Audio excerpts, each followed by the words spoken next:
Right, next speaker we've got, who will fill you in on the Labour Party policies that have been announced this week. We've got Angela Smith, Shadow Minister, Environment, Food and Rural Affairs.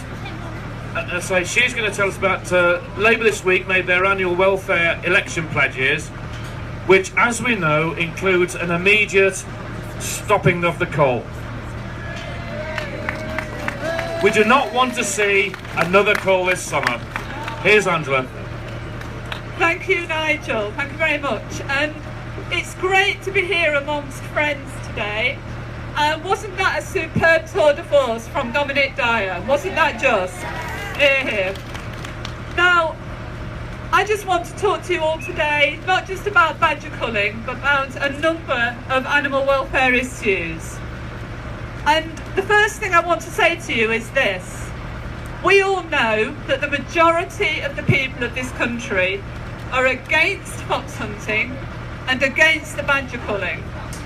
But don't let's imagine for 1 minute that everybody in this country is with us on those important issues. Let's not fall into the trap that everyone feels the same way as we do, because they don't. And we all know that there are politicians around today who would take us back to the era of fox hunting. And we all know that the leadership of the Tory party in particular wants to bring fox hunting back. David Cameron, in his maiden speech to Parliament in 2001, made it absolutely a central part of his speech that he would back fox hunting, and if it was banned, he would bring fox hunting back. And while people like Cameron remain in power, we cannot rest easily, and we must remain vigilant in our defence of the hunting ban. And let's not forget the forces lined up behind Cameron on this issue. Organisations such as the Countryside Alliance, which was convinced in the run-up to the 2010 election that the Tories would win the election outright and they would bring back fox hunting. But the Tories didn't win the election, and the free vote promised by the Tory coalition never materialised. And the feeling of betrayal felt by Tory supporters in the Countryside Alliance and elsewhere is still being felt today. So, friends, you can be sure that the Tories will not give up on fox hunting. You can be sure that there will be a commitment in their manifesto for the election in May to holding a free vote on repeal. And that's why Labour's continued support for the hunting ban is so important.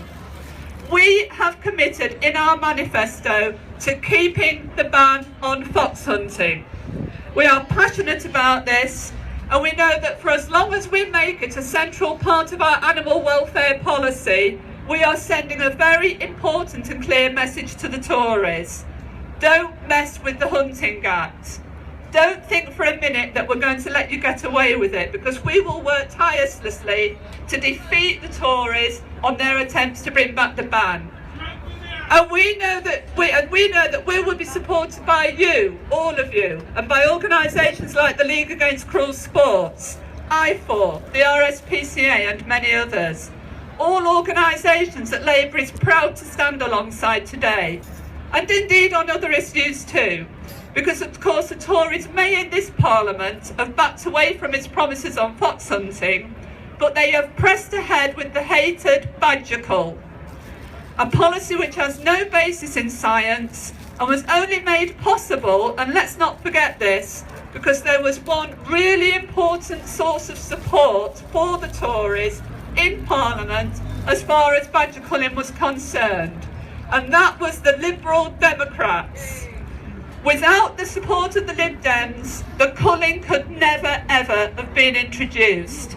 Without the Lib Dems, the Tories would have been forced to think again. Without the Lib Dems, the Tories would have been forced to reflect properly on the fact that there is no scientific basis for culling badgers or for tackling bovine TB by culling badgers.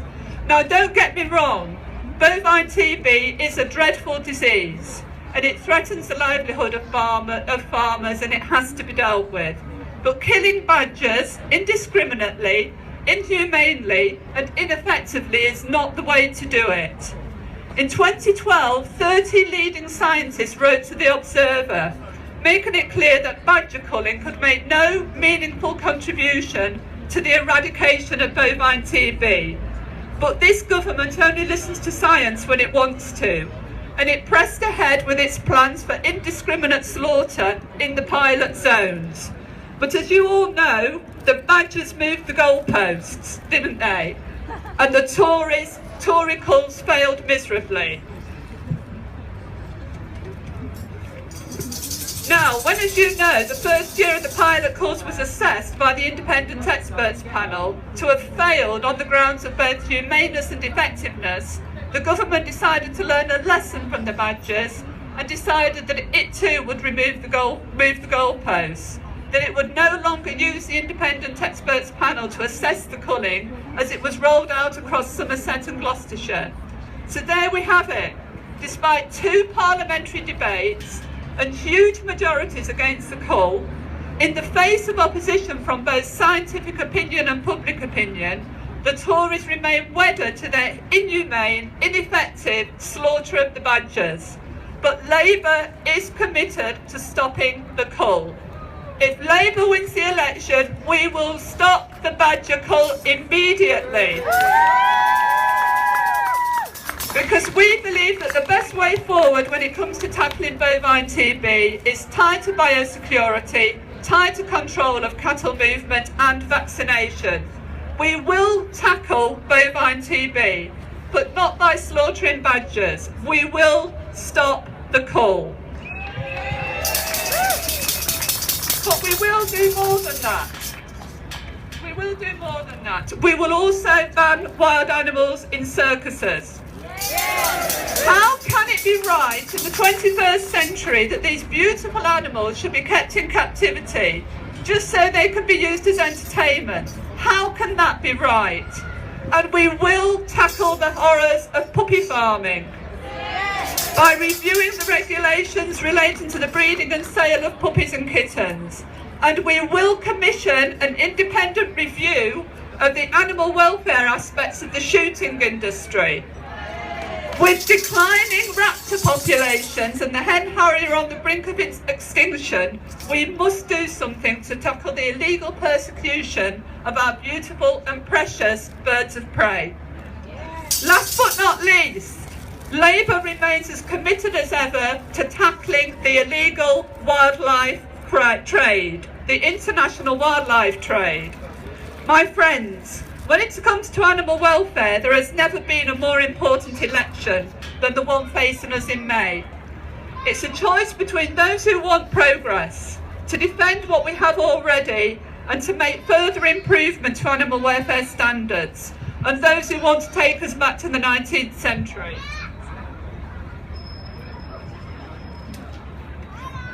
Whoops, excuse me a moment. I'm really struggling.